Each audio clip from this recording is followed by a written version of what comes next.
Hello, my name is Michael Levy. I'm a co-director of the PASS program. The PASS program offers both courses and resources for module exams as well as for the CFE. What you're about to watch is a video that PASS prepared that describes the new CPA education program that will be introduced in 2027. The video is presented by my PASS co-director, Ira Walfish. I hope you'll find this video helpful in gaining an understanding of the new educational system. An introductory comment is that they have released certain details. There's not that many at the moment. I'm going to be going through what we know at the moment. There's going to be more released in the new year. Okay, so I'm just telling you that, obviously I'll tell you basically everything that they've released publicly, and there is going to be more. So, we know some.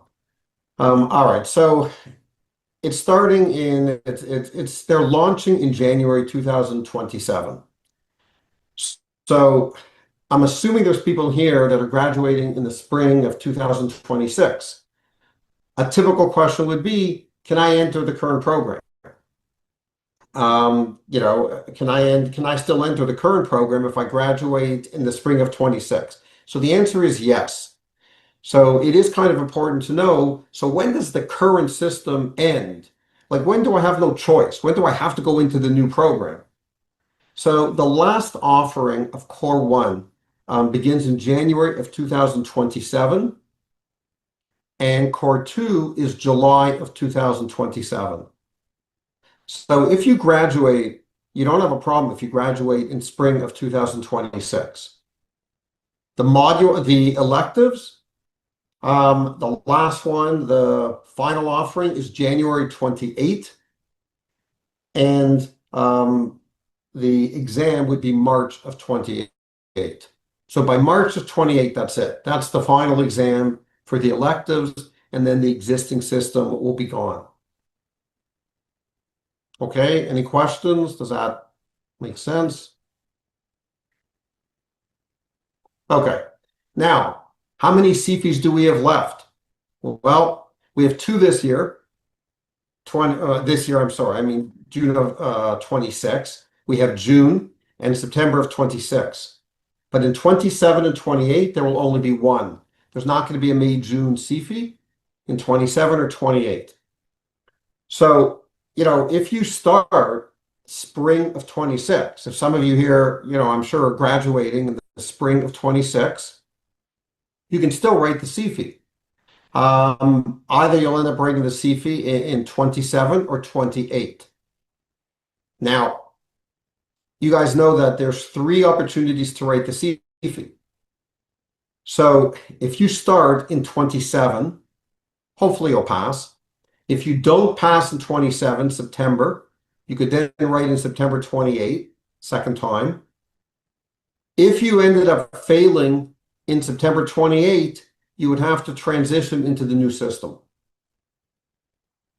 I'll talk afterwards about transition. That's unclear what you would have to do in the new system. I haven't even explained the new system yet, but I'm just saying it's unclear because there is no CFE after September 28. You can start 27. Now, if you write September 26, I don't know if there's anyone here is probably not, that's writing September 26, then you have your 3 attempts. If you fail 26 September, you can write in September 27 and then September 28. But once you start in 27, hopefully you'll pass first time, if not second time. But you would have to transition if you run out of times and you don't pass the CFE by September 28. Questions? Okay. Now, what about the modules? So let's back it up a little bit. What if I'm unsuccessful on the module exams? I don't make it to the CFE in time. So, they're going to support you in the current system. And it's going to be kind of what I was saying before. There could be a transition. If you're in the middle of taking the modules and you're unsuccessful, and there is no more module left because the timing I just said a few minutes ago has run out. What are you going to do? You're kind of in the middle. You passed a few exams, you didn't pass all the other exams. What are you going to do?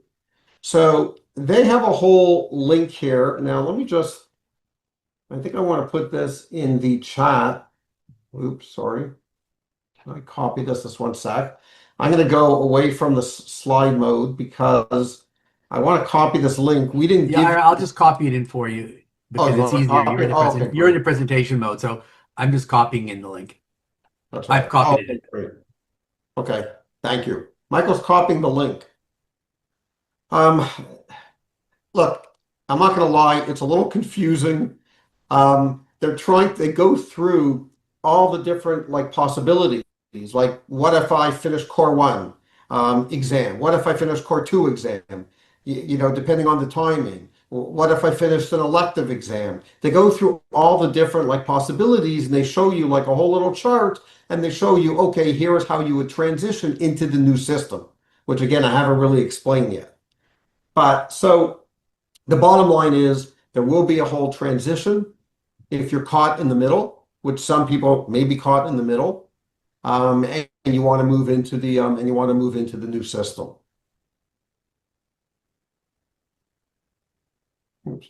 Okay, so as I said before, the bottom line is that the new certification system, they're still working on it. They have not, obviously they probably know more than what they've disclosed. But we know a few things, and I'll explain in a second what we know. We know the exams are going to be national exams. It's not going to matter what province you're in. We also know the exams are going to be given around 3 times a year. So, okay, we know that. There is a link that you can find out more information. You can go to that link and you can find out, what they're currently disclosing. As I said before, there's going to be more coming in January of 26. So now, what is the structure? What do we know about this new system? All right. Outside of Quebec, I don't know why, but Quebec's a little different here. But outside of Quebec, there's going to be a first exam called a knowledge assessment exam. That is really for people that did not do accounting or business courses. So let's say I did a degree, I don't know, I have a BA in science, and I decide I want to transition, I want to be a CPA. So if I'm coming from a non-business, non-accounting background, I will have to take this knowledge assessment exam. So what is this exam? Okay, you don't have to take it if you majored in accounting. But if I didn't major in accounting, I have to take this exam, this knowledge assessment exam. It's basically going to go through and it's really going to be a technical exam just to make sure you know some of the basics of accounting. That's really what it's going to include. So again, I don't know, a lot of people are not going to have to take that exam. Quebec is an exception. The whole province doesn't have to take that exam. But if you're coming from a different background, then you will have to take that exam. Now, under the new system, there's no CFE. Core 1, Core 2, all of that is gone. They're calling the components they call it a foundational exam, and then they have what they're really calling professional exams. So they have a core professional exam part 1, they have a leadership professional exam part 2, and then they have a professional readiness, which is a final thing which you take like at the end. And similar to the current program, there is going to be modules before the exam, a little shorter. A little shorter. By a little shorter, I mean the module might be 6 weeks instead of 8 weeks. A little shorter. So they're going to have multiple exams, but they're not going to have a big exam at the end like a CFE. Now, what are each of these exams? So again, the little that we know, the foundational exam is a 3-hour exam. It's going to be a combination of multiple choice and cases. This seems to be a big theme. There is definitely more multiple choice. I don't know if you like multiple choice or not, but There is definitely more multiple choice. You're going to see it on how many exams. So on this foundational exam, your combination of multiple choice and cases, and they've expanded the areas. They've expanded the areas. Michael, I think went over, we have 6 competencies right now. We do not have ethical decision making. We have the second one. We have governance, we have finance, we have financial reporting, management decision making. Okay, we have all of that. Non-financial reporting, we don't really have that. That's kind of included with financial reporting. We do have strategy, risk management. Okay, fine, but notice they're breaking out organizational governance and strategy, risk management, and innovation. We don't have that breakdown now. We have strategy and governance. Tax, okay, we have that. And then they have value creation, which we definitely do not have now. So, I don't know, there's 9 topic areas. We're calling them topic areas. I don't think they're using the word competency. Maybe that'll change, but they're using the word topic areas. So these are the 9 topic areas that will be covered in the foundational exam. Everyone good? Next exam. They have a core professional exam, and that's in 2 parts. So part A, everybody writes. Okay. Part B, only if you're going for public accounting. Now, what's part A? So part A, 3 hours, again, multiple choice and cases. It's more confusing, I'll be honest. It is more confusing than the current system because the topic areas are changing from each exam. We don't really have that so much now. You know what I mean? We have 6 topic areas. Okay, so if I take finance, I get tested on finance. I guess it's also kind of similar to the way we have the electives. They're not testing everything. But this only tests 5 of the 9 topics. That's going to be part A. Assurance, big data, financial reporting, non-financial, and tax. Okay, and it's 3 hours. Everybody has to do this part. Part B, if you're going for public accounting, you got another 2 hours. Okay, and not surprisingly, the topics are going to be slightly higher weighting for assurance. Well, that kind of makes sense. I'm going for public accounting. Okay, but you know what? It's interesting. It's the same topics here as part A. You got financial reporting and non-financial reporting. Okay, so and you got assurance. So it's going to be the same topics as part A, just a little higher weighting. So you'd be writing for 5 hours. You'd be writing 3 hours, and then you'd be writing another 2 hours, and that would be part B of the professional exam, part 1. Everyone good? Okay.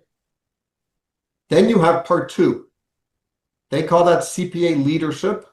And this one sounds like it's more like day 2 of the current CFE. It's a 5-hour big case. Not surprisingly, you've got all 9 topics. Okay. Actually, I think you have 10 here. What did they add? Value creation, big data. I don't even know what they added here. I think they broke out. I think what they did here, don't ask me why, they broke out big data and data analytics. Not sure why. That one was mixed in before. So you'll notice, count the topics. We have 10 topics here, not 9. Okay. I don't know why they broke that one out. And this is a big case. Okay. So everyone does this. This is called part 2, whatever, CPA leadership. The last one, the best one, is they're not weeding anyone out. It's a 2-hour case at strategy and a 1-hour case on ethics. This is not intended to weed people out, and this is only after 24 months of experience. So this is the one people are not really going to worry about. Everyone's going to have to take this, and it sounds like I don't know 100% here, but it sounds like no one's going to fail this. Okay, they're calling it professional readiness, and I guess they want to give that to you after you've had your work experience, and they're calling that the professional final exam. So you can see, people, obviously it's very different. When you really step back and you kind of look at it, I was thinking, right now people have to write a CFE, and that's 3 days of exams. So from that perspective, it's not that different about like how many days. Again, it's a little different because, if you're going for public accounting, it's going to be a little different. But if you look at the total number of exams, it's not that different. But obviously the exams sound like they're going to be very different. Heavier emphasis on multiple choice for sure. Um, Day one of the CFE, um, I don't really know exactly how that's going to be tested or if it's going to be tested. It's probably going to be picked up a little bit in some of those 9 topic areas or whatever. But it's a pretty different system from an exam standpoint.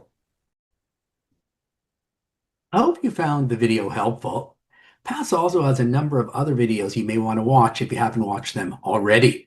One video you might find very, very useful is the video we did, description of new CPA education program in 027 and the process of transitioning. In this video, you'll learn about the new modules you're going to need to attend under the new educational system and the new exams you're going to need to write. You'll also learn a little bit about the process of transitioning from the current system to the new system if you're in the middle of the current system when the new system begins. Another very important video is, should I choose the current or new CPA program? If you're just starting out, say for example, you're graduating shortly, let's say spring of 026, and you have the choice of, do I enter the current program or the new program? I think that this video will help you make an informed decision as to whether to write under the current or new CPA program. That's a very, very important career choice, or a very important choice that will impact your career that you're going to need to make, and you want to make sure that you make an informed choice. I think you'll find this video helpful in making that decision. We also have some videos you may want to watch that deal with the current educational system. Number one, overview of the current CPA program and choosing a path that's right for me. So in this video, we'll give you a very high-level review or synopsis of the current education program. And then we'll go through 2 different pathways that are available under the current program. And we'll discuss, what path it makes sense to take. And that way you can make a good decision if you do choose to go with the current program regarding which pathway you take under the current program from the 2 pathways available. Another important video, which is again particularly important if you're graduating soon, say again in spring of 026, and that is, how soon do I need to get started if I want to write the CP? Because the bottom line is, those of you who are graduating, say, for example, in spring of 026, or you might even be graduating in winter of 026, the bottom line is you have to arrange the timing of the PET modules to make it to the CP in time. The CP is disappearing in 2028. 2028 will be the very last CP. After that, it disappears. So it takes some good planning. If you do want to write the CP and go through the current system, it will take some good planning to make sure you get to the CP in time. And that's what this video will help you do. PASS also has some blogs that you may want to read. One blog is the new CPA education program in 027. This blog provides details regarding the whole process for obtaining your CPA under the new education program. Another blog, which I think you'll find very useful, is Help, I'm in transition, what do I do? What we do in this blog is we deal in extreme detail with what happens if you're in the middle of the current system and you need to transition to the new program that's starting in 027. And what we do here is we go through the whole process of exemptions you're going to get for exams that you wrote under the current system so that you don't have to do the new system from scratch. We also have a blog, should I switch to the new CPA program in 027 or not, pros and cons. In this blog, you'll learn about the pros and cons of the current versus the new CPA program, which again will help you make hopefully a good decision as to which route to take. I've given you a link in case you want to see these blogs. We also have some FAQs. Basically, I'm sure you have many questions that you'd like answered regarding all the changes taking place, right? We're now in a time of great flux. Hopefully, you can find the answers to some of these questions by checking out the past FAQs. And as you can see, they're categorized. There are 4 different categories that will be relevant: writing under the current program, writing under the new program in 027, transitioning from the current to new program, and choosing whether to write under the current versus new program in 027. Basically, we've got a number of FAQs under each of these categories. Hopefully, these will help answer questions that you have. Before we leave this video, I just want to spend literally a minute or two just telling you a little bit about PASS and what PASS has to offer. Who is PASS? PASS began offering UFI courses, which was the predecessor to the CFI, back in 1989, and then PASS moved on to offering courses for the CFI when the CFI commenced in 2015. The PASS courses historically have been offered in all of the large firms as well as mid-sized firms, and the PASS courses are being offered across Canada. Right now, we're offering the PASS course on a national basis for PwC. We also do a small part of the EY program. Michael Levy, which is me, I'm a co-director of PASS along with Ira Wallfish, and I was fortunate enough to win the gold medal when I wrote my UFI. I won't tell you what year, so as not to age myself, but let's just say many years ago. For our courses, we use instructors with professional marketing experience so that when you write mock cases, you get reliable and helpful feedback.